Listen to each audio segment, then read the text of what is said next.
और न्यायप्रिय। ये ईश्वर किसी मंदिर, मूर्ति या धार्मिक प्रतीक में कैद नहीं। वह परमेश्वर जो पृथ्वी और आकाश का सृष्टि करता है, हाथों से बने मंदिरों में नहीं रहता। हर दुनिया में ईश्वर के अलावा कहीं शक्तियां काम करते हैं। आज दुनिया में हजारों देवता हैं, लाखों रूप, लाखों नाम। कुछ सिर्फ इंसानी कल्पना से पैदा हुए और कुछ ग्रिप की चाल हैं। ये ताकतें खुद को ईश्वर जैसा दिखाती हैं, चमत्कार करती हैं और इंसान को फंसा लेती हैं, ताकि इंसान असली ईश्वर तक कभी न पहुंचे। इन सारे देवताओं और देवियों का आरंभ कैसे हुआ, यह समझना उतना ही जरूरी है जितना परमेश्वर को जानना। वैसे ही शैतान को समझना भी उतना ही आवश्यक है। अक्सर लोग शैतान के बारे में एक गलत छवि रखते हैं।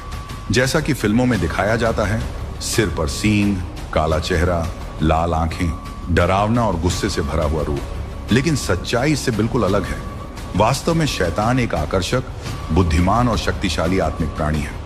शैतान और उसके साथियों सिर्फ स्वर्ग से निकाल दिए गए, लेकिन उसका सौंदर्य, बल, शक्ति और ज्ञान उससे कभी छीना नहीं गया, क्योंकि परमेश्वर ने उसे वैसा ही अद्वितीय और अमृतामय बनाया था।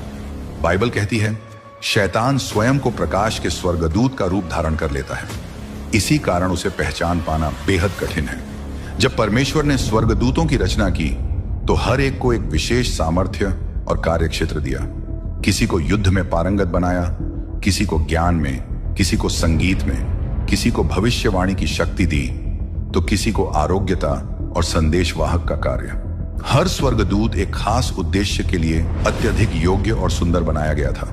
लेकिन जब शैतान और उसके साथियों को स्वर्ग से निकाल दिया गया तो वे सीधे नरक में नहीं गए, उन्हें स्वर्ग के निचले स्तर के अंधकार में फेंका गया। यहीं से उनका आध्यात्मिक राज्य शुरू हुआ।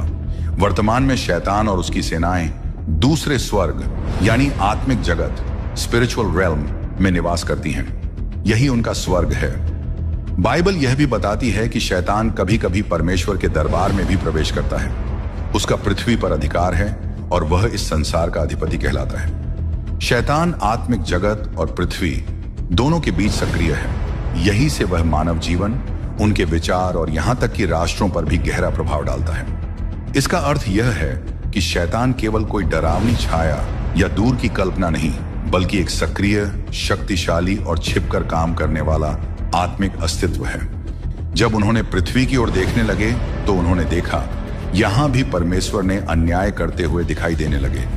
उन्होंने देखा धरती पर इंसान डर, भूख, दर्द, रोग और अंधकार से जूझ रहे हैं, और तब उन्होंने फैसला लिया